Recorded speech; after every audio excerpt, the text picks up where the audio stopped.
Hello everybody, I'm Matt Broughton for Game On, and I'm joined by Mats Westerlund, a gaming industry veteran responsible for producing some huge games. Mats, thanks for joining me today. Thanks a lot, it's my pleasure. Now, you've been collaborating with Fantasma Games on a new title called Elemento. Can you tell us a bit more about this game? Well, it's a cluster game with a lot of features baked into it. So it's based on the 4 elements, basically. Leading up to the free spins where the 5th element is unleashed. And it's Fantasma's first cluster game, and definitely my first as well, which is really interesting. And that's really what triggered me with that game type, actually. It has a very distinctive visual style. Was there any particular inspiration for that look? Yeah, I just wanted to have like a more, what should I say, cartoony style. With a lot of like visual feedback in the animations and so on to keep the player intrigued visually all the time as well. And this collaboration with Fantasma, what do you think a collaboration like this, how does it create a better player experience? I think it's interesting because, I mean, Fantasma has done quite a few good games already. They are quite new in the industry, and I think it's easy when you're a small company to maybe move in the same pattern all the time. So for them to have someone come in from the side and help out a bit and come with maybe a different view on the games, I think it's really good for them. Someone who can challenge them a bit and all, because the talent is there.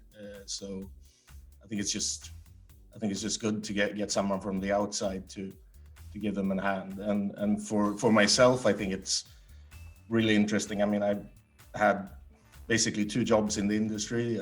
I worked at NetEnt for quite a few years, and I co-founded and worked at Quickspin for, 10 plus years.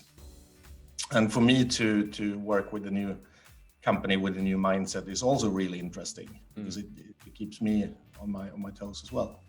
What's been unique about working with the Fantasma guys compared to previous collaborations you've worked on? I think one thing is that it's a smaller studio, so it's a bit tighter and more interesting in that way. It's not like you're working with a lot of games and several game teams at the same time, but you're actually focusing on one game with a team which is basically the company. So I think the focus is amazing. It's been so much fun to work in that way. And then there's, I mean, it's also fun because maybe there are like a few people that aren't super experienced in the industry, and they are very adaptive to everything we talk about. And that's also fun to be able to, I don't know, what should I say, like be a bit of a teacher sometimes, and, and so on. It feels good in a way. And could we expect more from you and Fantasma in the future? We're talking about producing another title in the future. I think it would be a lot of fun to do that. So I think it's probably going to happen at some point, maybe in a year or so. That would be a lot of fun. I would like that. Well, we'll look forward to that. Thank you ever so much for taking the time to talk to me today. Thank you very much. I'm Matt Broughton for Game On.